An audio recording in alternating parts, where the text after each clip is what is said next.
Good morning, students. Today, once again, we are here, your first book, First Flight, class 10th. We are going to start your third lesson, two stories about flying. You can see two stories about flying in third lesson. That first story, his first flight, and second, black aeroplane. Today we are going to start your first story. Here a young seagull is afraid of to fly. यह एक छोटा सा सेगुल है जो उड़ने से डरता है. How does he conquer his fear, और वह अपने इस डर पर किस प्रकार से विजय प्राप्त करता है, ये हम इस स्टोरी में देखेंगे. His first flight. The young seagull was alone on his ledge. छोटा सेगुल अपने शिलाफलक पर यानी कि एक पत्थर की बड़ी चट्टान पर अकेला ही था. His two brothers and his sister had already flown away the day before. उसके दो भाई और उसकी एक बहन पहले ही एक दिन पहले यानी कि वहां से उड़ चुके थे. He had been afraid to fly with them. वह उनके साथ उड़ने से डरता था. Somehow, when he had taken a little run forward to the brink of the ledge and attempted to flap his wings, he became afraid. किसी तरह जब उसने उनके साथ आगे बढ़ने का प्रयास किया, उस फलक के किनारे पर वह आया and attempted to flap his wings, उसने अपने पंख फड़फड़ाए. He became afraid, और इसी से वह डर गया. The great expanse of sea stretched down beneath, and it was such a long way down, miles down. उसने वहां से देखा उस विशाल समुद्र को, उस फलक के पास जो दूर तक फैला हुआ था, miles down, मीलों तक. He felt certain that his wings would never support him. उसने महसूस किया कि उसके पंख उसे सहारा नहीं दे सकते. So he bent his head and ran away back to the little hole under the ledge where he slept at night. इसलिए उसने अपनी गर्दन झुकाई, सर झुकाया और वापस उसी हॉल में चला गया जो फलक के नीचे बना हुआ था, जहां पर वह रात भर सोया था. Even when each of his brothers and his little sister, हालांकि उसके भाई और बहन, whose wings were her shorter than his wings, जिनके पंख उसके पंखों से छोटे थे, run to the brink, वे समुद्र के किनारे की ओर दौड़ गए. flapped their wings and flew away, उन्होंने अपने पंख फड़फड़ाए और दूर चले गए. he failed to muster up courage to take that plunge which appeared to him so desperate. इस तरह से उसने प्रयास किया कि वह सफल हो, लेकिन वह सफल नहीं हो सका, और उसने अपने पंखों को खोलने का प्रयास किया, लेकिन वह छलांग लगाने में असफल रहा. वह इतना साहस नहीं जुटा पाया कि वह उनकी तरह उड़ सके. His father and mother had come around calling to him. उसकी माता और पिता उसके पास आए. उन्होंने जोर से उसको कहा, चिल्लाकर कहा, अब ब्रीडिंग कि वे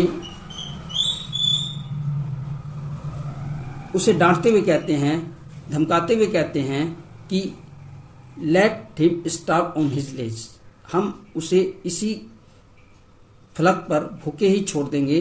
अनलेस ही फ्लू अवे, यदि वह उड़ने का प्रयास नहीं करेगा. But for the life of him he could not move, लेकिन इस तरह से वह पूरे जीवन उड़ नहीं सकेगा यदि वह प्रयास नहीं करेगा तो. That was 24 hours ago. 24 घंटे हो गए थे इन सब बातों. Since then nobody had came near him, कोई भी उसके पास नहीं आया. द डे बिफोर, एक दिन पहले. ऑल डे लॉन्ग, पूरे दिन. वह he had watched his parents, वह अपने माता पिता को देखता रहा. Flying about with his brothers, जो उसके भाइयों के साथ, एंड सिस्टर, और बहन के साथ उड़ रहे थे. Perfecting them in the art of flight, उन्हें वह दोनों यानी कि उसके माता पिता अपने बच्चों को उड़ने की कला सिखा रहे थे, teaching them how to skim the waves and how to dive for fish. वे उन्हें सिखा रहे थे कि पानी के ऊपरी भाग पर यानी कि लहरों पर किस तरह से उड़ा जाता है और किस तरह से मछली को पकड़ने के लिए एक गोता लगाया जाता है। He had in fact seen his older brother catch his first herring and devour it।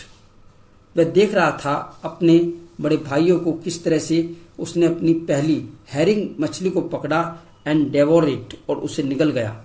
Standing on a rock उस चट्टान पर बैठे हुए। While his parents cricked around raising a proud क्रेकल।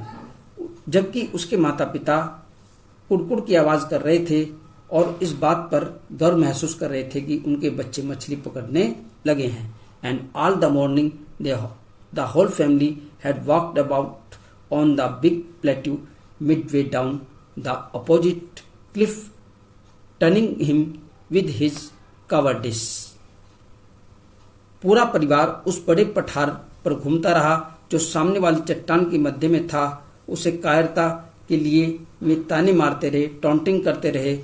Cliff tanning उसको कमेंट पास करते रहे कि तुम किसी लायक नहीं हो, तुम उड़ना नहीं चाहते हो, तुम भूखे मर जाओगे। इस तरह की बातें उसके माता पिता बार बार उस शैगुल को कहते रहे, लेकिन उस पर उन सब बातों का कोई प्रभाव नहीं पड़ रहा था।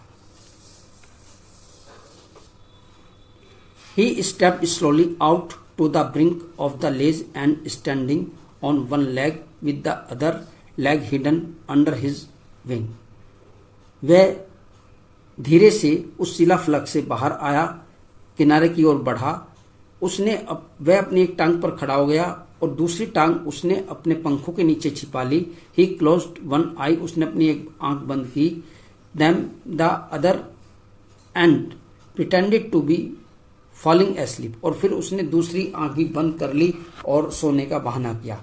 Still they took no notice of him। तब भी उस पर किसी ने ध्यान नहीं दिया। He saw his two brothers and his sister lying on the plateau dozing with their heads sunk into their necks। उसने देखा उसके दोनों भाई और बहन वहां पठार पर लेटे हुए हैं।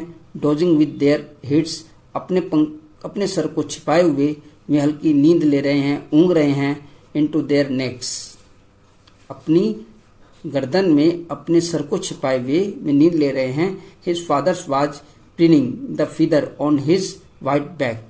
और उसके जो पिता है अपनी सफेद कमर को साफ करने का प्रयास कर रहे हैं। Only his mother was looking at him. केवल उसकी माँ ही उसको देख रही थी। She was standing on a little high hump on the प्लेटू। वह उस ऊंचे हम्प पर खड़ी हुई थी। हर वाइट ब्रेस्ट ट्रस्ट फॉरवर्ड, और उसने अपनी सफेद छाती को बाहर निकाला हुआ था। नाउ एंड देन, वह बार बार प्रयास करती। She tore at a piece of fish that lay at her feet and then scraped each side of her beak on the rock. वह बार बार प्रयास कर रही थी उस टुकड़े को चीरने का जो उस पत्थर पर पड़ा हुआ था अपने पैरों से। Each side of her beak on the rock, अपनी चोंच से उसके हर हिस्से को काटने का वह प्रयास कर रही थी और उसको चट्टान पर रगड़ रही थी। The sight of the food maddened him. भोजन के इस दृश्य ने शैगुल को पागल सा बना दिया। How he loved to tear food. उसे कितना अच्छा लगता था भोजन को फाड़ना। That way scraping his beak now and again to whet it. और इस तरह से वह अपनी चोंच को तीखा करना चाहता था उस पत्थर पर रगड़कर, ताकि भोजन को आराम से खा सके।